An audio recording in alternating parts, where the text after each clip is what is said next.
Kasagaran, kung magtanaw kita og mga hulagway nga before and after, pananglitan sa usa ka tawo nga nagpa-diet, makita jud mo ang ebidensya, di ba?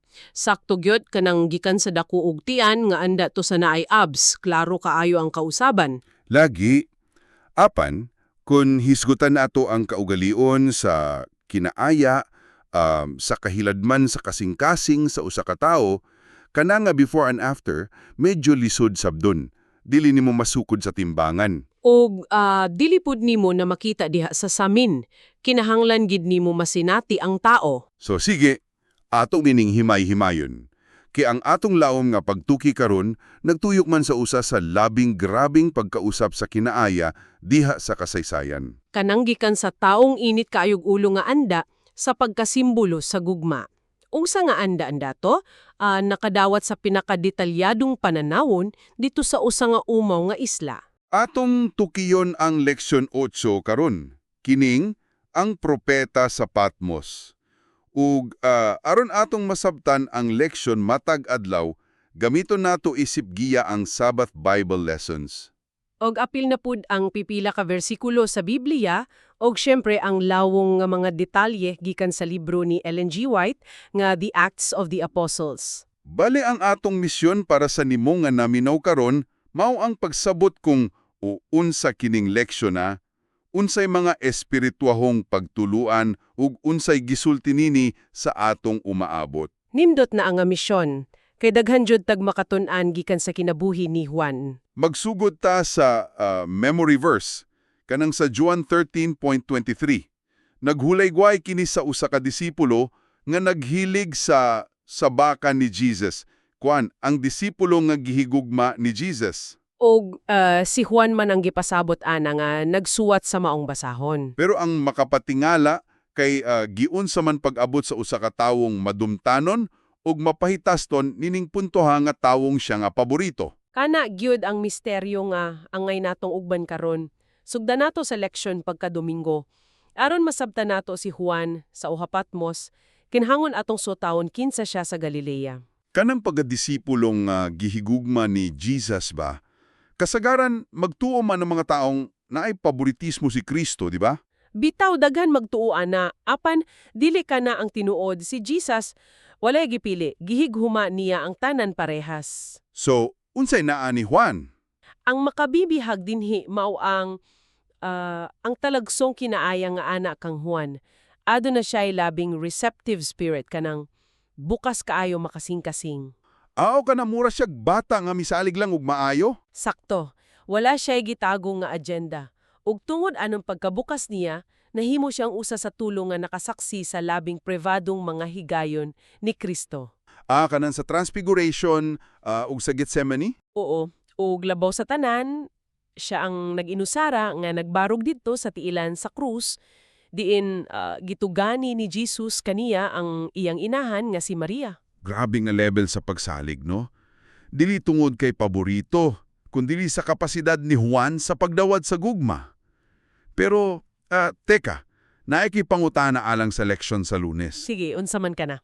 Di ba sa Marcos 3:4-17, ginanglan man ni Jesus si Juan og ang iyang igson nga si Santiago og sons of thunder o mga anak sa dalugdog.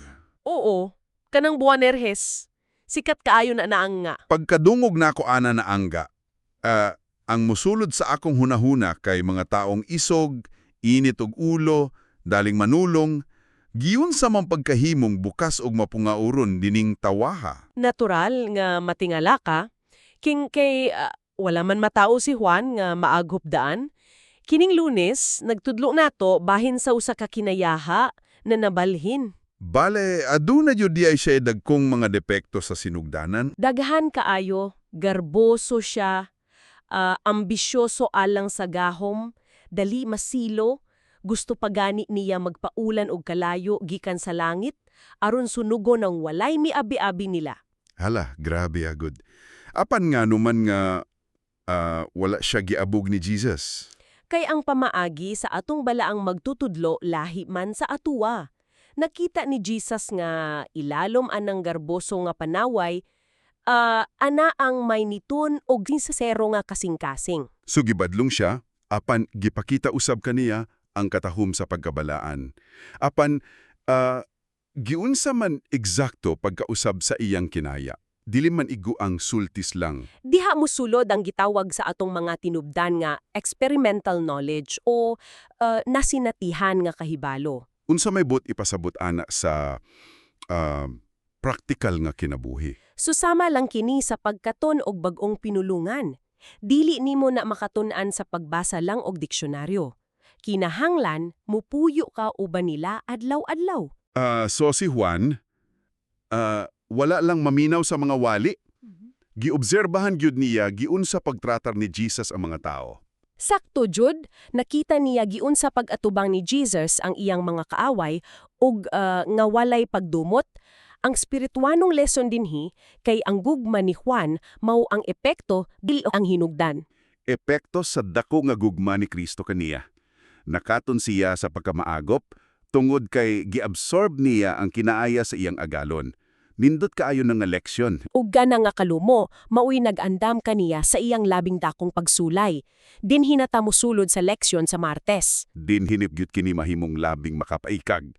Kay tungod aning iyang nabagong nga kinaaya ug ang iyang epektibong pagtudlo, nasuko naman hinuon ang kalibutan kaniya. Nasuko jud ang imperyo sa Roma.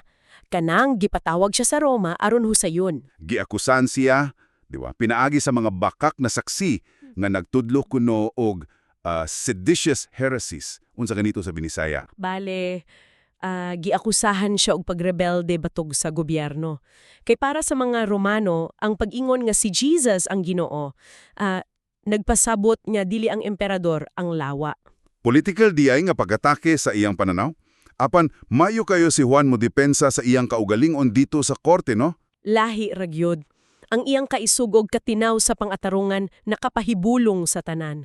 O ang uban nakumbinser hinuan sa iyang gisulti. Apan nahibalo man taon say reaksyon sa mga taong mapahitason kung mapildes sa rason musangpod jud sa kapintasan. Og dinhi nahitabo ang usagang ngilngig na silot. Oo, gimando sa otoridad nga itambog si Juan sulod sa usa ka dakong kaldero sa nagabukal nga lana. Wait, tinuod yun ni? Nagbukal nga lana? Dili lang init na tubig. Nagbukal gid nga lana. Ang tuyo nila kay tunawon ang iyang unod isip pasidaan unta sa tanang Kristiyano. Kung ako to, basin masuko ko sa Dios. Moingon ko nga, Ginoo, nagsilbi ko nimo, unya pabukalan lang ko nimo dinhi. Pero lahi ang reaksyon ni Juan. Dito atubangan sa kamatayon, nagpabilin siyang malinaon. Isip usa ka disipulo, kadungganan niya ang makaambit sa pag-antos ni Kristo. Og diha na itabo ang milagro, di ba? Giluwas siya sa Dios. Susama gayud sa pagluwas niya atong tulo ka Hebreanon sa Hudno, wala jud masunog si Juan. Wala gani ibisan usa ka paso. Grabe hagod. Og ang labing ganahan ako nga detalye diri. Maunga katong mismong mga kamot nga nagtambog kanya. Oo. Sila pagyud ang napugos sa pagbira kanya pag-awas gikan sa kaldero. Kay sugo sa nahadlok nga otoridad. Nakatayog yun to sa Roma. Apan, wala maundang ang imperyo. Gihinhilan hinuon siya, nga mao atong subtopic karon, gidestiero sa Patmos. Kanang Patmos, mura ba nagpresonan? Usa ka naka-umaw og batuon nga isla o nga nahimong Alcatraz sa karaang kalibutan para na sa mga kriminal. Gusto nilang mamatay siya didto sa kalisod. Kahibalo ka, mura siyag usa ka paglubong sa usa ka liso. Nagtuo ang Romana nga gitago nila siya aron mamatay. Apan ang Patmos nahimong ganghaan sa langit alang kaniya. Kana, nindot nga analohiya. Ug kana nagdala nato sa leksyon sa Miyerkules, usa ka pa nagtagbo uban kang Kristo. Unsa may nahitabo sa kamingawan sa Islam, ingaw bitaw na diya? Imbes nga mag-inusara, nasani at niya ang labing dako nga panagtagbo sa iyang kinabuhi. Gibuksan ng kalangitan alang kaniya usa ka adlaw nga igpapahabulay. Apan lahi na ang porma ni Kristo dinhi, di ba? Ikumpara nato sa memory ni Juan kanindo dito sa Getsemane. Layo ra kaayo. Kanindot, nagkadugo ang naong ni Jesus ug gitamay sa mga tawo. Apan sumala sa pinadayag, unok. Ang iyong mga mata, sama sa nagdilaab nga kalayo, ang iyang tingog sama sa dinagana sa dagkong mga tubig, ug nagsanag siya murag adlaw. Sakto. Nagsuloob na siya karon sa langit nung kahayag. Ug dito gipakita kang Juan ang trono sa Dios ug ang kasaysayan sa simbahan hangtod sa katapusan. Kining gitawag natong libro sa pinadayag o Revelation. Pero Juan, na ako'y pangtana, kung kini gisulat sa mga simbolo nga makalibog, mga mapintas nga mananaap ug uban pa, nganong makaingon man ta nga mensahe kini alang kanato karon? Makahadlok man gani usahay basahon? Kung atong i-connectar kini sa mas dako nga hulagway, lahi sa sulti sa uban, ang pinadayag dili usa ka sirado o selyado nga libro. Ang pulong ganing na pinadayag nagpasabot og pag-abli. Bale, wala gihatag ni Kristo kini aron pahadlokolan ta? Wala gyud. Gihatag gini isip giya og paghuhupay alang sa simbahan ug sa tanang panahon aron makapangandam kita sa mga kapeligruhan nga umabot. So mapagay diya siya sa paglawig natong mga Kristiyano. Kana nagdalan nato sa leksyon sa Huwebes ang kasiguruhan sa presensya ni Kristo. Dini atong makita nga wala tapasagdi. Human sa dakong pananawon, nakita ni Juan si Jesus nga naglakaw taliwala sa kuan, 7 ka bulawan nga kandilero. Kanang 7 ka kandilero sa pinadayag 1.20, unsa may pasabot ana? Ug nganong naglakaw man siya diya? Ang 7 ka simbahan didto sa Asya ang girepresentar ana. Apan kay ang numero 7 nagpasabot man og pagkakakumpleto, nagsimbolo sabni sa mga kondisyon sa simbahan sa tanang yugto sa kasaysayan. So, lakip na ang atong panahon karon. Apil gyud. Ug ang paglakaw ni Jesus nagpakita sa iyang padayon nga komunikasyon og walay hunong na pagbantay sa mga simbahan. Siya di ay ang nagsiguro nga magbabiling siga ang mga kandelero? Correct. Kay kung isalig lang kini sa paningkamuton sa tao, dugay radyong napalong ang atong pagtuo. Apan kuan, kung atong basahon ang mensahe sa 7 ka simbahan, dili man pulos pagdayeg ang iyang gisulti. Naa may mga height nga pagbadlong ang Dios dito.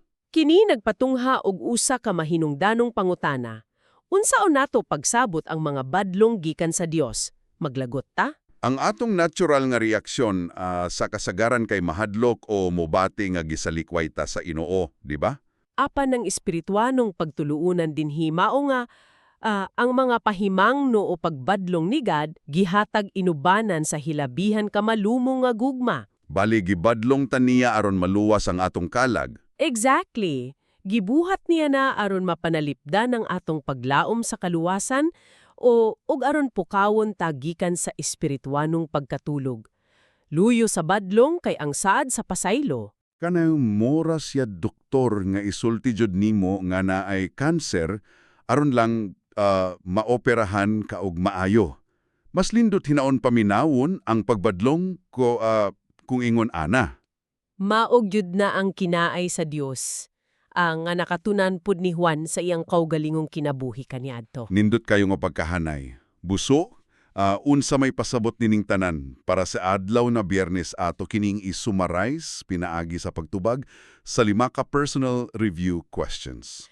Sige, unsa man ang una? Pangutana numero 1 para nimo nga naminawa. Nganong beloved disciple man si Juan? Wala siya'y paboritismo si Jesus, di ba? Wala, gitawag siya ana.